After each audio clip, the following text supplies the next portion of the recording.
మనతో పాటు మరి ఇప్పుడైతే మనము శ్రావణ్ సాయి కాలేజీకైతే వచ్చాము. కాలేజీలోనే మనతో పాటు సెక్రటరీ గారు, జీవీ రెడ్డి గారున్నారు. అడిగి తెలుసుకుందాం. అసలు శ్రావణ్ సాయి ఎలాంటి వాడు? ఏంటి? అవన్నీ కూడా ఎప్పుడైనా తన మీద ఎలాంటి కంప్లెయింట్స్ అయినా వచ్చాయా? లేదా? ఇవన్నీ కూడా అడిగి తెలుసుకునే ప్రయత్నం చేద్దాము. నమస్తే సార్. నమస్తే అండి. సార్ శ్రావణ్ సాయి తను అందరికీ దూరం అవ్వడం అనేది చాలా బాధాకరం సార్. కానీ ఇక్కడ తను BTech second year engineering second year చదువుతున్నాడు అనేది తెలుసు.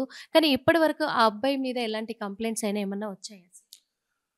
ఆహ్, వెరీ సాడ్ అండి. అంటే ఒక కాలేజ్ స్టూడెంట్ అనేది ఒక కాలేజ్ మేనేజ్‌మెంట్‌కి గాని, ఎవరికైనా చాలా బాధాకరమైన విషయం. ఎందుకంటే ఒక బీటెక్ చదివి సమాజానికి ఏదైనా చేద్దాము, కుటుంబానికి ఏదైనా చేద్దాం అనుకున్న అందరూ అదే ఆశతోని వస్తుంటారు. ఈ అబ్బాయికి అన్‌ఫార్చునేట్‌లీ పేరెంట్స్ లేరు. హ్మ్. వాళ్ళ పెద్దనాన్న ద్వారానే ఉంటాడు. బాబాయ్ ఇక్కడే హాస్టల్‌లో చదువుకుంటాడు. ఓకే. ఈ సెకండ్ ఇయర్ అంటే జస్ట్ మా దగ్గర 1 ½ ఇయర్ చదువుకున్నా అంతే. హ్మ్. ఈ 1 ½ ఇయర్‌లో కూడా బాబు గురించి ఎలాంటి నెగెటివ్ కామెంట్స్ కానీ కాలేజ్‌లో ఎప్పుడు మనం వినలేదు. హ్మ్. అన్‌ఫార్చునేట్‌లీ ఈ అబ్బాయను, ఆ అమ్మాయి పాత పరిచయంతోని అది కంటిన్యూ అయిందని తెలుసు. కానీ అది వేరే ఏరియా కూడా మాకింతవరకు కాలేజ్‌లో నిన్న జరిగిన తర్వాతనే గాని మాకు విషయం తెలిసింది. హ్మ్. ఆళ్ళ ఫ్రెండ్స్ అందరూ కూడా అనుకోకుండా ఇప్పుడు ఎవరు లేరు. అందరూ ఆ ఊరికెళ్లారు. హ్మ్. కానీ ఏది జరిగినా ఇలా కావడం అనేది చాలా బాధాకరమైన విషయం.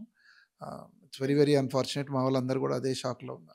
సార్ శ్రావణ్ సాయి ఎప్పుడైనా కాలేజ్‌లో కూడా ఎవరితోటైనా గొడవలు కానీ, లేకపోతే అట్లా ఏదైనా ఇష్యూస్ కానీ క్రియేట్ చేయడం, గొడవలు పెట్టుకోవడము, వాళ్ళతో వీళ్ళతో ఫ్రెండ్స్‌తో అలాంటి కంప్లెయింట్ ఏమైనా వచ్చాయా సార్ ఎప్పుడైనా?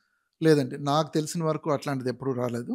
హ్మ్. అండ్ అదేంటంటే అడ్మిషన్ అప్పుడు గూడా మాకు వాళ్ళ అమ్మ నాన్న లేరన్న విషయము మా దగ్గర ఒక స్టాఫ్ ద్వారా పరిచయిస్తూ అట్లా అట్లా కాబట్టి ఆ అబ్బాయి గురించి తెలిసింది మనకి. మా దగ్గర ఇంతవరకు అట్లాంటిది ఎప్పుడూ లేదండి. It's fairly good. అనుకోకుండా ఇట్లా కావడం అనేది చాలా బాధాకరమైన విషయం. సార్ ఆ అమ్మాయి వాళ్ళ మదర్ ఏమంటుందంటే, నేను ఆల్రెడీ కంప్లెయింట్ ఇవ్వడం జరిగింది కానీ ఎవరు పట్టించుకోలేదన్నారు. కాలేజ్‌కొచ్చి ఎప్పుడైనా కంప్లెయింట్ మా అమ్మాయి చుట్టూ ఇలా తిరుగుతున్నాడు అబ్బాయి అని చెప్పేసి ఎప్పుడైనా రావడం జరిగిందా సార్? నాకు తెలిసి రాలేదండి. ఎందుకంటే హ్మ్. వస్తే మా దగ్గరికే వస్తారు. హ్మ్. వాళ్ళేమైనా పోలీస్‌లో ఇచ్చారా? లేదా వాళ్ళ కుటుంబాలకు ఇచ్చారు గానీ, మా కాలేజ్ మాత్రం ఇంతవరకు ఎవరు రాలేదు. హ్మ్. మాకైతే అట్లాంటిది ఇవ్వలేదండి. తెలిస్తే మాకు విషయం తెలిసేది కదా! ఆ అబ్బాయి గురించి కూడా మేము కూడా ఆలోచించేవాళ్ళం. లేదండి. నాకు రాలేదిక్కడ. కానీ ఎక్కడెక్కడి నుంచో వస్తూ ఉంటారు సార్. ఇతర రాష్ట్రాల నుంచి వచ్చి జాయిన్ అవుతూ ఉంటారు. చదువుకోవాలి, మంచి భవిష్యత్తు ఉండాలి మాకు అని చెప్పేసి సెటిల్ అయిపోయి, రేపు ఫ్యూచర్‌లో ఉన్నత స్థాయికి ఎదగాలని వాళ్ళు అనుకుంటారు. మీరు అనుకుంటారు. మా కాలేజీలో చదివే విద్యార్థులు ఉన్నత స్థాయిలో ఉండాలి అని చెప్పేసి మీరు కూడా చాలా వాళ్ళకి ఎంకరేజ్‌మెంట్‌గా ఉండి, వాళ్ళను ముందుకు నడిపిస్తూ ఉంటారు. ఈ రోజున ఇలాంటి సంఘటన జరిగింది. ఇప్పుడు అంటే బీటెక్ చదువుతున్నారు అంటే వాళ్ళ కెరియర్‌కి వాళ్ళు ఒక పునాది వేసుకున్నట్టే సార్. ఆ పునాదికి కారణం మీరు మెయిన్‌గా. ఒక సంస్థ.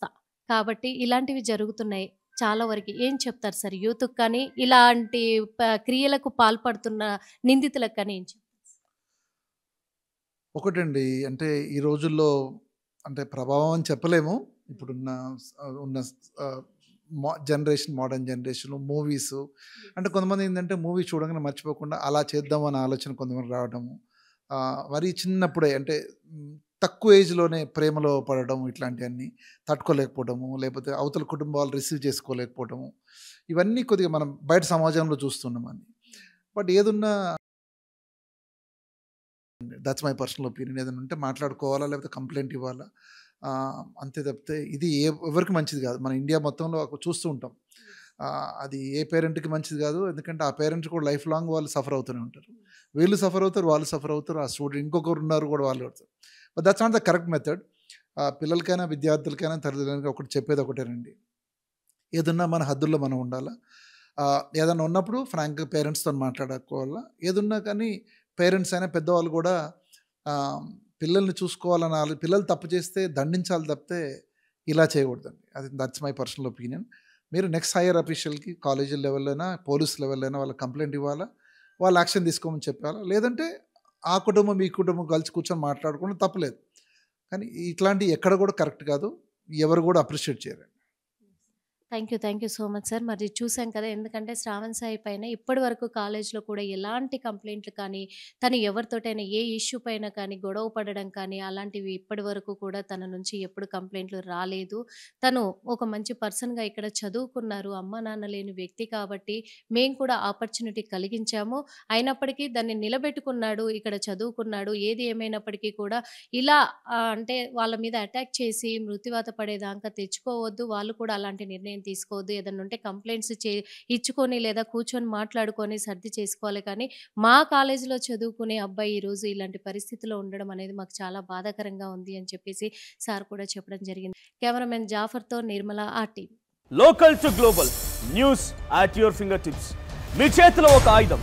డౌన్లోడ్ రా TV app. Media legend Ravi Prakash is back.